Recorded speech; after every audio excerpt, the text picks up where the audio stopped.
Hi friends, welcome to competitive exam express. അപ്പോൾ നമുക്ക് പല ജില്ലകളിലും LDC അതുപോലെ LP UP ഒക്കെ സർട്ടിഫിക്കറ്റ് അപ്ലോഡ് ചെയ്യാനുള്ള മെസ്സേജ് പലർക്കും വന്നിട്ടുണ്ട്. അതായത് ലിസ്റ്റിൽ ഉൾപ്പെടാൻ സാധ്യതയുള്ളവർക്കാണ് മെസ്സേജ് വന്നതെന്ന രീതിയിലാണ് നമ്മൾ പറഞ്ഞുകൊണ്ടിരിക്കുന്നത്. അപ്പോൾ സർട്ടിഫിക്കറ്റ് അപ്ലോഡ് മെസ്സേജ് വന്നവർ എല്ലാവരും ഈ ലിസ്റ്റിൽ ഉണ്ടാകുമോ? ഇനി മറ്റൊരു ചോദ്യം, മെസ്സേജ് വരാത്തവർ ലിസ്റ്റിൽ വരുമോ? സർട്ടിഫിക്കറ്റുകളുടെ കാലാവധി എത്രയാണ്? മെസ്സേജിന് ശേഷമുള്ള നടപടിക്രമങ്ങൾ എന്തൊക്കെയാണ്? അതായത് സർട്ടിഫിക്കറ്റ് അപ്ലോഡ് മെസ്സേജിന് ശേഷമുള്ള നടപടിക്രമങ്ങൾ എന്തൊക്കെയാണ്? സർട്ടിഫിക്കറ്റുകളുടെ സൈസ് എത്രയാണ്? സർട്ടിഫിക്കറ്റുകൾ മുൻപ് അപ്ലോഡ് ചെയ്തവർ വീണ്ടും ചെയ്യണോ? എന്നിങ്ങനെയുള്ള സംശയങ്ങളാണ് നമുക്ക് പലപ്പോഴും ലഭിക്കുന്നത്. അപ്പോൾ അതിനുള്ള ഒരു മറുപടി എന്ന രീതിയിലാണ് ഇത്തരത്തിലൊരു വീഡിയോയുമായി നമ്മൾ വന്നിരിക്കുന്നത്. അപ്പോൾ സർട്ടിഫിക്കറ്റ് അപ്ലോഡുമായി ബന്ധപ്പെട്ട അതിനുശേഷമുള്ള നടപടിക്രമങ്ങളും കാര്യങ്ങളും എല്ലാം നമ്മളൊന്ന് ഈ ഒരു വീഡിയോയിലൂടെ ഡിസ്കസ് ചെയ്യാൻ വേണ്ടി പോവുകയാണ്. ആദ്യം തന്നെ നമ്മൾ രണ്ട് ചോദ്യങ്ങളാണ് നോക്കുന്നത്. മെസ്സേജ് വന്ന എല്ലാവരും ലിസ്റ്റിൽ ഉണ്ടാകുമോ? മെസ്സേജ് വരാത്തവർ ലിസ്റ്റിൽ ഉണ്ടാകുമോ എന്ന ചോദ്യമാണ്. അപ്പോൾ ഒന്നാമത്തത്, ഇപ്പൊ PSC എല്ലാവർക്കും മെസ്സേജ് അയച്ചിട്ടുണ്ട്. അതായത് ഒരു ഷാഡോ ലിസ്റ്റ്, നമുക്കൊരു ഷാഡോ ലിസ്റ്റ് എന്താണ് PSC തയ്യാറാക്കിയിട്ടുണ്ട്. അതായത് നമ്മുടെ ഷോർട്ട് ലിസ്റ്റിന് മുൻപായിട്ടുള്ള ഒരു ഷാഡോ ലിസ്റ്റാണ് PSC തയ്യാറാക്കിയിരിക്കുന്നത്. അപ്പൊ അതിൽ ഉൾപ്പെട്ട കുറച്ചു പേർക്കാണ് PSC മെസ്സേജ് അയക്കുന്നത് എന്ന് മനസ്സിലാക്കുക.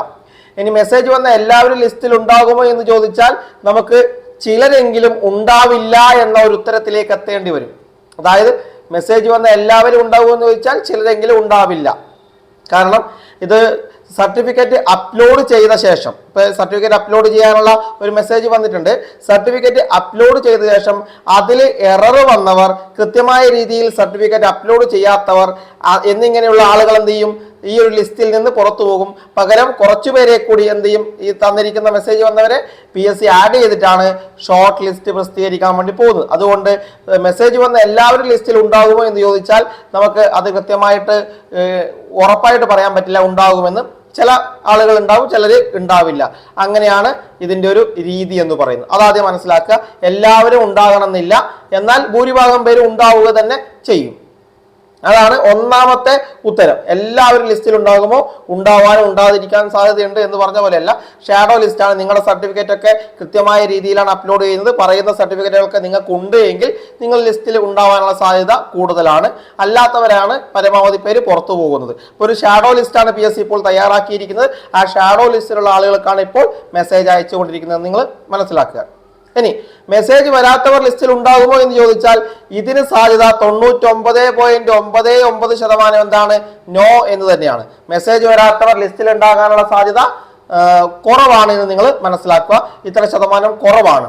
അതുകൊണ്ട് തന്നെ ചെറിയൊരു സാധ്യത ഉണ്ടെങ്കിലേ ഉള്ളൂ. പക്ഷെ അത് സാധ്യതയില്ല എന്ന് തന്നെയാണ് നമുക്ക് മനസ്സിലാവുന്നത്. ഇത്രയും നാളും വന്ന ഒരു ഇതിൽ വെച്ച് മനസ്സിലാവുന്ന ഒരു കാര്യം എന്ന് പറയും. അപ്പൊ അതിന്റെ ഈ രണ്ടിന്റെ ഉത്തരം നിങ്ങൾക്ക് ലഭിച്ചെന്ന് കരുതുന്നു. ഇനി അടുത്തത്, മെസ്സേജിന് ശേഷമുള്ള നടപടിക്രമങ്ങൾ എങ്ങനെയാണ് എന്നതാണ്. ഒന്നാമത് വരുന്നത് പ്രൊഫൈൽ മെസ്സേജ് ആണ്. അപ്പൊ നിങ്ങൾക്ക് വന്നിട്ടുള്ള ഷാഡോ ലിസ്റ്റ് PSC തയ്യാറാക്കും. അത് പ്രകാരമുള്ള പ്രൊഫൈൽ മെസ്സേജ് എന്ത് ചെയ്യും? ഈ ഷാഡോ ലിസ്റ്റിലുള്ള ആളുകൾക്ക് PSC അയച്ചുകൊണ്ടിരിക്കുകയാണ്. ഈ ഒരു മെസ്സേജ് അയച്ചപ്പോൾ അവർ പറയുന്നുണ്ട് സർട്ടിഫിക്കറ്റ് അപ്ലോഡ് ചെയ്യാനാണ് നിങ്ങളോട് പറയുന്നത്. സർട്ടിഫിക്കറ്റ് അപ്ലോഡ് ചെയ്യുക, നിങ്ങളുടെ ID കാർഡ്, നിങ്ങളുടെ പിന്നെ ഡേറ്റ് ഓഫ് ബർത്തും അതൊക്കെ തെളിയിക്കുന്ന ഒരു സർട്ടിഫിക്കറ്റ്, അത് SLC സർട്ടിഫിക്കറ്റ് ആണ്. പിന്നെ എഡ്യൂക്കേഷണൽ ക്വാളിഫിക്കേഷൻ തെളിയിക്കാനുള്ള സർട്ടിഫിക്കറ്റ്, അതും നമ്മുടെ SLC നിലവാരമാണ് SLC സർട്ടിഫിക്കറ്റ്, +2 നിലവാരമാണെങ്കിൽ +2 സർട്ടിഫിക്കറ്റ്, ഡിഗ്രി നിലവാരമാണെങ്കിൽ ഡിഗ്രി സർട്ടിഫിക്കറ്റ്, ടെക്നിക്കൽ ആണെങ്കിൽ ഏത് ടെക്നിക്കൽ ആണോ അതിനനുസരിച്ചുള്ള സർട്ടിഫിക്കറ്റ് എന്നിങ്ങനെയാണ് നിങ്ങൾ അവിടെ അപ്ലോഡ് ചെയ്യേണ്ടത്. പിന്നെ നമ്മുടെ കമ്മ്യൂണിറ്റി സർട്ടിഫിക്കറ്റ് അടക്കമുള്ള, കാസ്റ്റ് സർട്ടിഫിക്കറ്റ് അടക്കമുള്ള നമ്മുടെ മറ്റ് സർട്ടിഫിക്കറ്റുകൾ ഉണ്ടല്ലോ, അതാണ് നിങ്ങൾ അടുത്തതായി ചെയ്യേണ്ടത്. ഇത്രയും കാര്യങ്ങൾ അപ്ലോഡ് ചെയ്യാനാണ് പറഞ്ഞത്. ID കാർഡ് എന്ന് പറയുമ്പോൾ പൊതുവെ ആധാറാണ് ഇപ്പോൾ PSC എടുത്തുകൊണ്ടിരിക്കുന്നത്. നിങ്ങൾ മനസ്സിലാക്കുക, ആധാറാണ് അപ്ലോഡ് ചെയ്യേണ്ടത്. ഓക്കെ, അപ്പൊ അതാണ് രണ്ടാമത് വരുന്നത്. രണ്ടാമത് സർട്ടിഫിക്കറ്റ് അപ്ലോഡാണ്. ഈ സർട്ടിഫിക്കറ്റ് അപ്ലോഡിന് ശേഷമാണ് ഷോർട്ട് ലിസ്റ്റ് PSC പ്രസിദ്ധീകരിക്കുക. അതായത് പ്രൊഫൈൽ മെസ്സേജ് വരും. ആ സമയത്ത് സർട്ടിഫിക്കറ്റ് അപ്ലോഡ് ചെയ്യാൻ പറയും. ആ അപ്ലോഡ് ചെയ്യാനുള്ള ഡേറ്റ് കഴിയുമ്പോഴേക്കും എന്താണ്? മറ്റൊരു ഷോർട്ട് ലിസ്റ്റ് നമ്മുടെ മുന്നിലേക്ക് വരും. ആ ഷോർട്ട് ലിസ്റ്റ് വന്നതിന് ശേഷമാണ് നാലാമതായി സർട്ടിഫിക്കറ്റ് വെരിഫിക്കേഷൻ നടക്കുന്നത്. സർട്ടിഫിക്കറ്റ് വെരിഫിക്കേഷൻ, അതായത് നമ്മൾ അപ്ലോഡ് ചെയ്ത സർട്ടിഫിക്കറ്റ് ഒക്കെ നമ്മുടെ PSC ഓഫീസിൽ പോയിട്ട് വെരിഫൈ ചെയ്യും. അതായത് PSCയുടെ മുന്നിൽ നിന്ന് ഇത് കറക്റ്റ് ആണോ എന്നറിയാൻ നമ്മൾ അപ്ലോഡ് ചെയ്തതും നമ്മുടെ കയ്യിലുള്ളതുമായ സർട്ടിഫിക്കറ്റുകൾ എന്താണ്? അത് വെരിഫൈ ചെയ്യും. ഇതാണ് സർട്ടിഫിക്കറ്റ് വെരിഫിക്കേഷൻ. അതിനുശേഷം നിങ്ങളുടെ പ്രൊഫൈലിലേക്ക് നമ്മുടെ OTV വരും, അതായത് 1 ടൈം വെരിഫിക്കേഷൻ ചെയ്തതിന്റെ സർട്ടിഫിക്കറ്റ് വരും. ഈ ഒരു സർട്ടിഫിക്കറ്റ് അത്യധികം പ്രാധാന്യമുള്ള ഒരു സർട്ടിഫിക്കറ്റ്, അതായത് നമ്മുടെ SLC ആധാർ ഒക്കെ പോലെ തന്നെ പ്രാധാന്യമുള്ള ഒന്നാണ് OTV സർട്ടിഫിക്കറ്റ് എന്ന് പറയുന്നത്. കാരണം നമ്മുടെ PSC പരീക്ഷ പോലും നമുക്ക് OTV സർട്ടിഫിക്കറ്റ് വെച്ച് എഴുതാൻ വേണ്ടി സാധിക്കുമെന്നതാണ്. അത്രയേറെ പ്രാധാന്യം OTV സർട്ടിഫിക്കറ്റ് ഉണ്ട്. അപ്പൊ ഇങ്ങനെ 1 ടൈം വെരിഫിക്കേഷൻ വന്നു കഴിഞ്ഞാൽ പിന്നീട് വരുന്നതാണ് റാങ്ക് ലിസ്റ്റ്.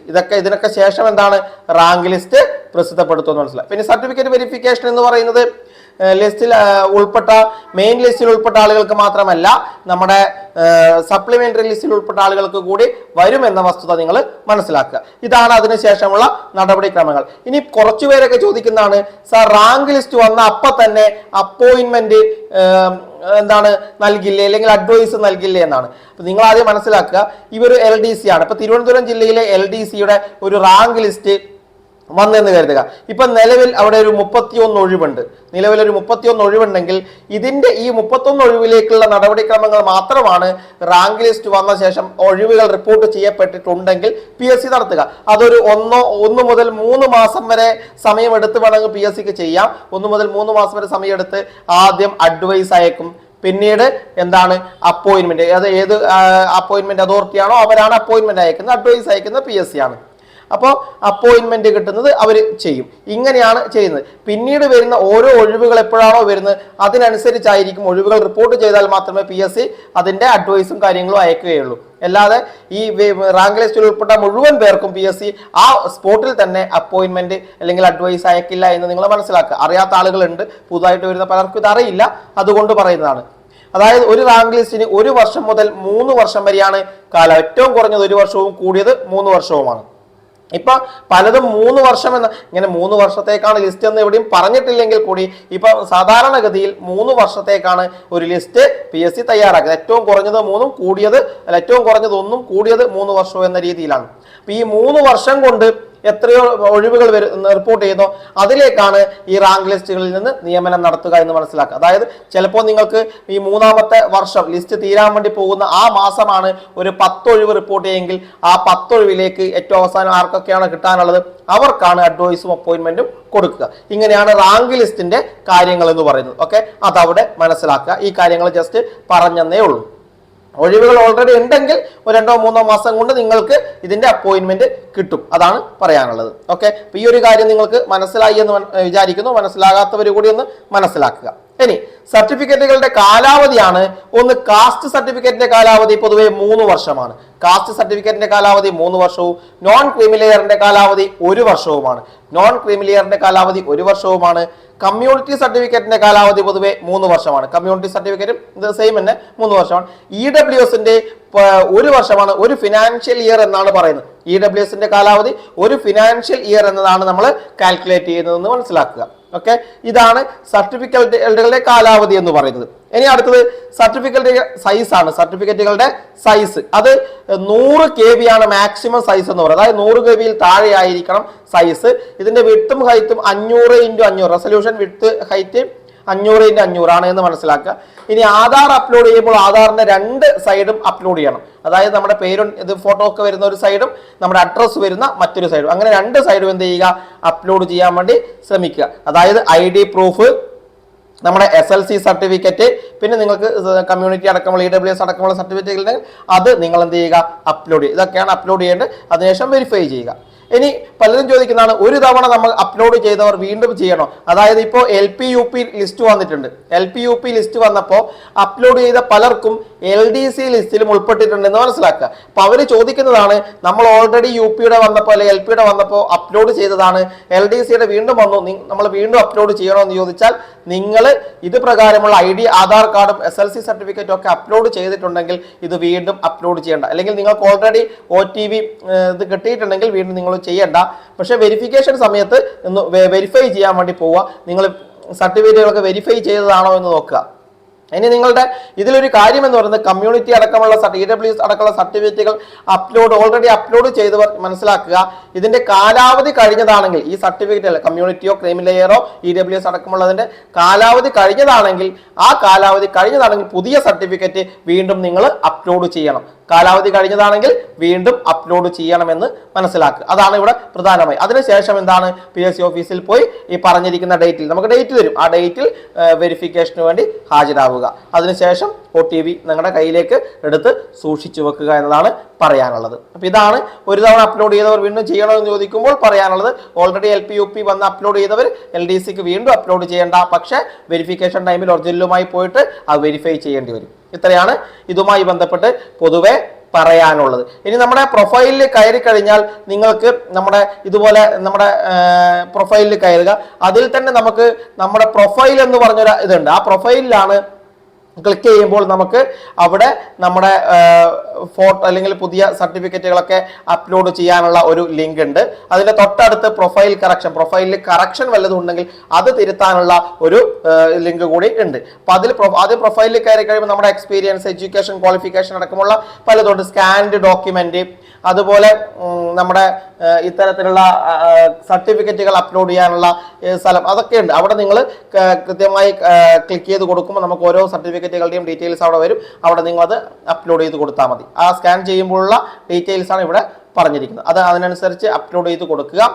ഓക്കെ, അത് അപ്ലോഡ് ചെയ്ത് കൊടുത്ത ശേഷം പിന്നീട് വെരിഫിക്കേഷന് പോയാൽ മതി. ഇപ്പോൾ പ്രൊഫൈൽ കറക്ഷൻ ഉണ്ടെങ്കിൽ എല്ലാത്തിനുള്ള സാധ്യത ഇപ്പോൾ നമ്മുടെ PSC സൈറ്റിലുണ്ട്. നിങ്ങൾ നമ്മുടെ പ്രൊഫൈലുള്ള സൈറ്റിൽ കയറി കൃത്യമായി സൈറ്റ് ഒന്ന് വിശകലനം ചെയ്യുക. ഓക്കെ, അപ്പോൾ ഇത്രയുമാണ് ഇതുമായി ബന്ധപ്പെട്ട് പറയാനുള്ളത്. അപ്പോൾ നിങ്ങൾ ഇതുമായി ബന്ധപ്പെട്ട സംശയങ്ങൾ എന്തെങ്കിലും ഉണ്ടെങ്കിൽ താഴെ കമൻറ്റ് ചെയ്തോളൂ. കൂടുതൽ അറിയാവുന്ന കാര്യങ്ങൾക്ക് റിപ്ലൈ ചെയ്യുന്നതായിരിക്കും. ഓക്കെ, അപ്പോൾ മറ്റൊരു നല്ല വീഡിയോയുമായി വീണ്ടും കാണാം. ഇനി ഇതുമായി ബന്ധപ്പെട്ട് എന്തെങ്കിലും വീഡിയോ ചെയ്യാനുണ്ടെങ്കിൽ താഴെ നിങ്ങൾക്ക് കമൻറ്റ് ചെയ്യാം. ചാനൽ സബ്സ്ക്രൈബ് ചെയ്യുക. അതായത് സബ്സ്ക്രൈബ് ചെയ്യാത്ത കുറേ പേര് ചാനൽ കാണുന്നുണ്ട്. ഒന്ന് സബ്സ്ക്രൈബ് ചെയ്യുക. ഒന്ന് സബ്സ്ക്രൈബ് ചെയ്താൽ നമുക്ക് അതിൻ്റെ ഗുണമുണ്ടാവും. വീണ്ടും അപ്ലോഡ് ചെയ്യാനുള്ള ആ ഒരു ആവേശം കൂടുകയും ചെയ്യും. അതുകൊണ്ടാണ് വീഡിയോസ് ഇഷ്ടപ്പെട്ടാൽ ലൈക്ക് ചെയ്യുക. പിന്നെ നിങ്ങളുടെ സുഹൃത്തുക്കളൊക്കെ ഇത്തരത്തിൽ ലിസ്റ്റിലൊക്കെ ഉൾപ്പെട്ട ആളുകളാണെങ്കിൽ അവർക്ക് ഈ വീഡിയോ ഒന്ന് ഷെയർ ചെയ്ത് കൊടുക്കുക. ഓക്കെ, അപ്പോൾ മറ്റൊരു നല്ല വീഡിയോയുമായി നമുക്ക് വീണ്ടും കാണാം. താങ്ക്